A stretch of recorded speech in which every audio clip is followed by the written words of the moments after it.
ಬೆಂಗಳೂರಿನಲ್ಲಿ ನಾವು ಪ್ರತಿದಿನ ಓಡಾಡೋ ರಸ್ತೆಗಳಲ್ಲಿ ಗುಂಡಿ ಬಿದ್ದಿರೋದು ಹೊಸ ವಿಷಯವೇ ಅಲ್ಲ. ಆದ್ರೆ ಈಗ ಕೇಳಿಬರುತ್ತಿರೋ ಆರೋಪ ಮಾತ್ರ ಜನರನ್ನ ನಿಜಕ್ಕೂ ಬೆಚ್ಚಿ ಬೀಳಿಸುವಂತಿದೆ. ಒಂದು ಗುಂಡಿ ಮುಚ್ಚೋಕೆ ಲಕ್ಷ ಲಕ್ಷ ರೂಪಾಯಿ ಖರ್ಚಾಗ್ತಿದೆ ಅಂತೆ. ಕೇಳಿದ್ರೆ ನಗ್ಬೇಕಾ ಅಳ್ಬೇಕಾ ಅನ್ನೋ ಸ್ಥಿತಿ. ರಸ್ತೆ ಸರಿಯಾಗಿಲ್ಲ, ಆದ್ರೆ ಖರ್ಚಿನ ಲೆಕ್ಕ ಮಾತ್ರ ಕೋಟಿಗಳಲ್ಲಿ ಓಡ್ತಿದೆ ಅನ್ನೋದು ಜನರ ಕೋಪಕ್ಕೆ ಕಾರಣವಾಗಿದೆ. ವಿಧಾನಸಭೆಯಲ್ಲಿ ಕೇಳಿದ ಪ್ರಶ್ನೆಗೆ ಉಪಮುಖ್ಯಮಂತ್ರಿ ಡಿಕೆ ಶಿವಕುಮಾರ್ ಕೊಟ್ಟ ಉತ್ತರವೇ ಈ ಚರ್ಚೆಗೆ ಬೆಂಕಿ ಹಚ್ಚಿದಂತಾಗಿದೆ.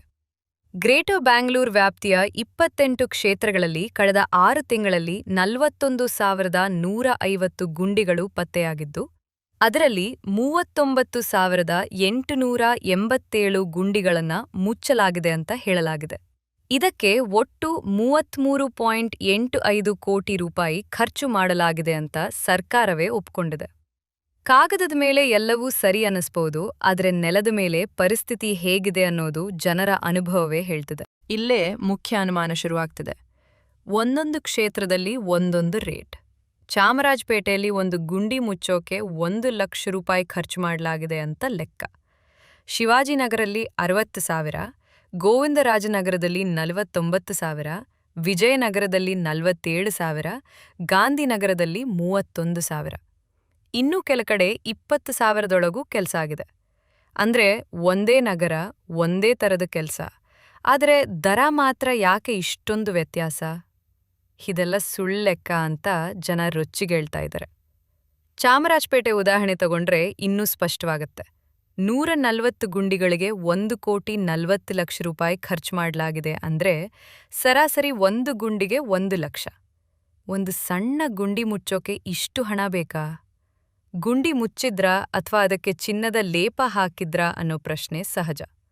ಇದನ್ನ ನೋಡಿ ಗುಂಡಿ ಮುಚ್ಚಿದ್ರೋ ಅಥವಾ ಖಜಾನೆ ಮುಚ್ಚಿದ್ರೋ ಅನ್ನೋ ಮಾತು ಜನರಲ್ಲಿ ಹರಿದಾಡ್ತಿದೆ. ಸರ್ಕಾರ ಮಾತ್ರ ಇದನ್ನ ಸರಿಪಡಿಸಲು ಡೆಡ್ಲೈನ್ಸ್ ಕೊಡ್ತಿದೆ.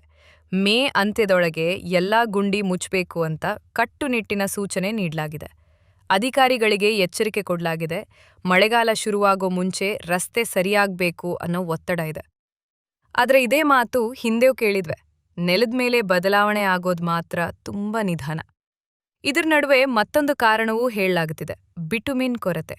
ಮಧ್ಯಪ್ರಾಚ್ಯ ದೇಶಗಳಿಂದ ಬರುತ್ತಿರುವ ಬಿಟುಮಿನ್ ಸರಬರಾಜು ಯುದ್ಧ ಪರಿಸ್ಥಿತಿಯಿಂದ ಕಡಿಮೆಯಾಗಿದೆ. ದರ ಕೂಡ ಏರಿಕೆಯಾಗಿದೆ.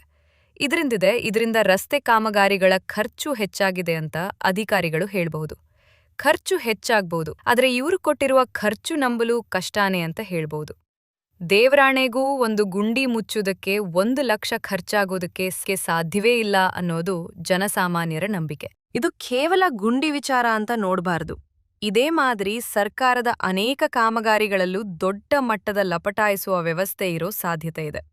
ರಸ್ತೆ, ಕಟ್ಟಡ, ನೀರು, ಡ್ರೈನೇಜ್ ಎಲ್ಲೆಡೆ ಟೆಂಡರ್, ಸಬ್ ಕಾಂಟ್ರಾಕ್ಟ್ ಹೆಸರಿನಲ್ಲಿ ಸಾರ್ವಜನಿಕರ ಹಣ ಹರಿದು ಹೋಗ್ತಿದೆ ಅನ್ನೋ ಆರೋಪ ಹೊಸದಲ್ಲ. ಕಾಗದದಲ್ಲಿ ಕೋಟಿ ಕೋಟಿ ಕೆಲಸ ತೋರಿಸಿ ನೆಲದ ಮೇಲೆ ಅರ್ಧ ಕೆಲಸ ಕೂಡ ಆಗದ ಉದಾಹರಣೆಗಳು ಸಾಕಷ್ಟಿವೆ. ಇಂತಹ ಅವ್ಯವಹಾರ ನಿಲ್ಲಬೇಕಾದ್ರೆ ಮೊದಲಿಗೆ ಪಾರದರ್ಶಕತೆ ಬರಬೇಕು.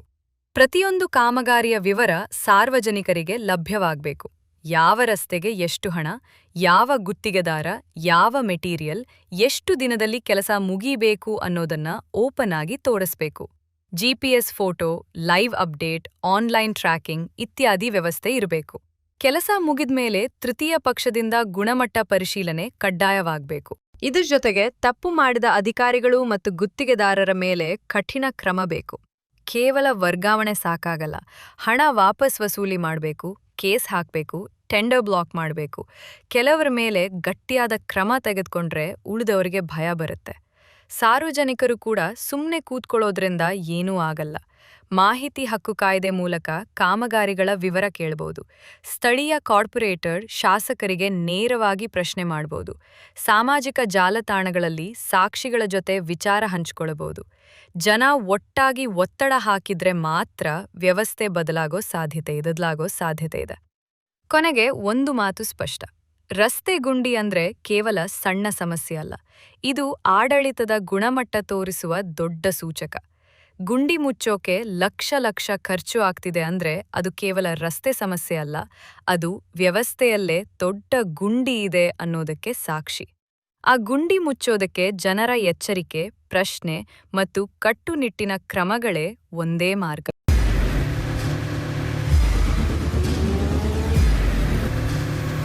ಪ್ರಜಾಮಾರ್ಗ ನ್ಯೂಸ್, ಇದು ಜನಸಾಮಾನ್ಯರ ಧ್ವನಿ. ನಮಸ್ಕಾರ. ನೀವು ನೋಡ್ತಾ ಇದ್ದೀರಾ ಪ್ರಜಾಮಾರ್ಗ ನ್ಯೂಸ್. ರಾಷ್ಟ್ರದ ರಾಜ್ಯದ ರಾಜಕೀಯದ ಬಗ್ಗೆ ಹೆಚ್ಚಿನ ಸಿನಿಮಾ ಅಪ್ಡೇಟ್ಗಳಿಗಾಗಿ ಫಸ್ಟ್ ಲೈಕ್ ಮಾಡಿ, ಸಬ್ಸ್ಕ್ರೈಬ್ ಆಗಿ, ಹಾಗೆ ಫಾಲೋ ಕೂಡ ಮಾಡಬೇಕು.